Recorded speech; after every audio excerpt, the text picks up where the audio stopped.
Informasi terkini dari Stasiun Senen Jakarta Pusat jelang libur panjang akan langsung dilaporkan oleh jurnalis Kompas TV ini Putu Trisnanda. Putu, bagaimana suasana calon penumpang di Stasiun Senen siang hari ini? Apakah ada peningkatan penumpang dan juga keramaian mengingat besok sudah cuti bersama? Ya, selamat siang, Paskalis dan juga saudara. Betul ada peningkatan jumlah penumpang di kawasan stasiun Pasar Senen. Karena kalau tadi dibandingkan kami sempat mencoba mengkonfirmasi kepada pihak stasiun Pasar Senen, yakni Kepala Stasiun Pasar Senen Dananjaya terkait hal ini. Ini memang ada peningkatan sekitar 2 sampai dengan 3 kali lipat dari waktu akhir pekan pada biasanya. Karena kalau kita berbicara soal angka, Paskalis dan juga saudara, memasuki masa libur panjang ini diprediksi puncak libur panjang ini keberangkatannya akan terjadi pada tanggal 27 dan juga 28.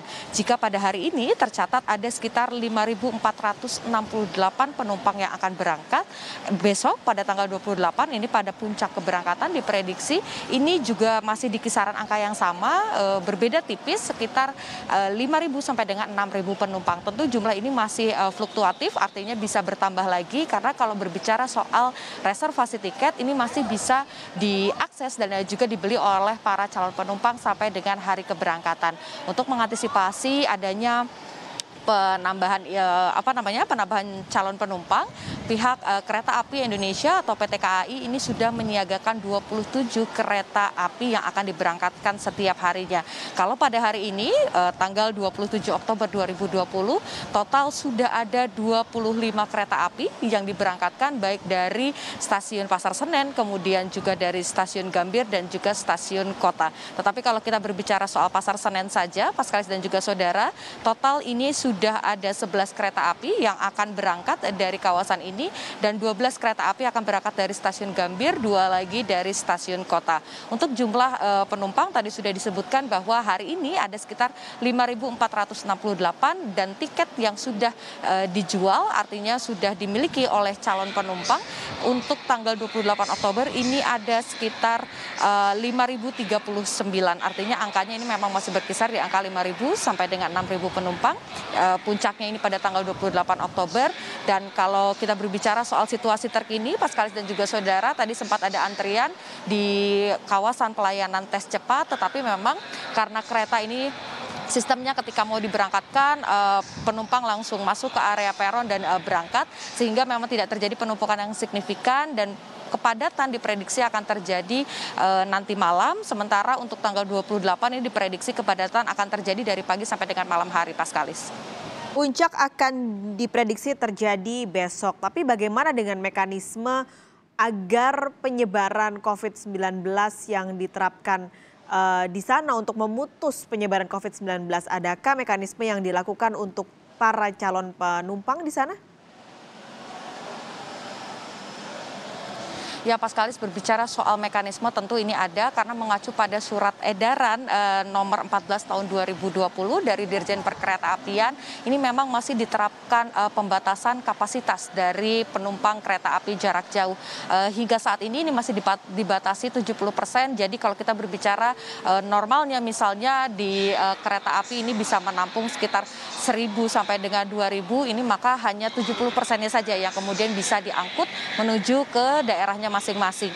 Dan kalau kita berbicara soal protokol kesehatan, selain pembatasan kapasitas, ini masih kami lihat tadi, kami pantau ada beberapa petugas yang memang bertugas untuk membagikan pelindung wajah atau face shield kepada para penumpang yang sudah memiliki keterangan bebas dari COVID-19.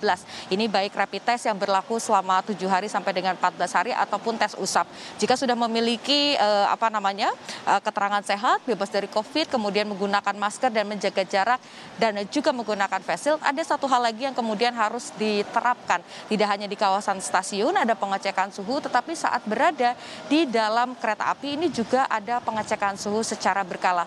Berbicara soal kereta jarak jauh, ini memang estimasi perjalanan berkisar di angka 3 sampai dengan 8 jam dan lebih dari 3 jam nantinya petugas yang ada di atas kereta api akan mengecek suhu secara berkala. berkala. Tujuannya adalah untuk memastikan agar tidak ada kemudian penumpang yang sudah berada di kereta api dan mengalami demam tinggi. Nantinya jika ditemukan ada yang mengalami demam tinggi di atas kereta api, maka ini akan langsung dipisahkan, diisolasi. Ada gerbong-gerbong makanan ini diubah atau dialihfungsikan menjadi ruang isolasi, dan jika nanti ada stasiun terdekat yang memiliki pos kesehatan, nantinya penumpang yang memiliki suhu di atas 37,3 derajat ini akan diturunkan di stasiun tersebut untuk kemudian mendapatkan perawatan lebih lanjut.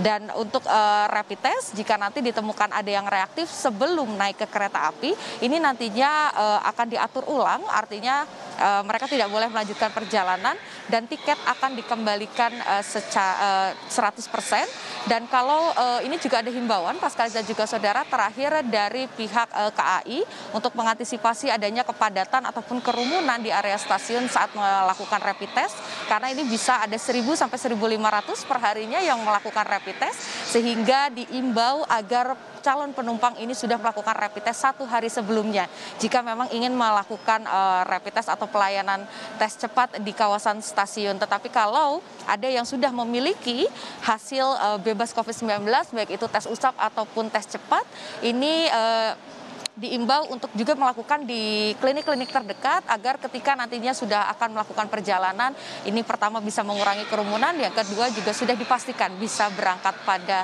waktu yang diinginkan. Paskalis, kembali ke Anda di studio.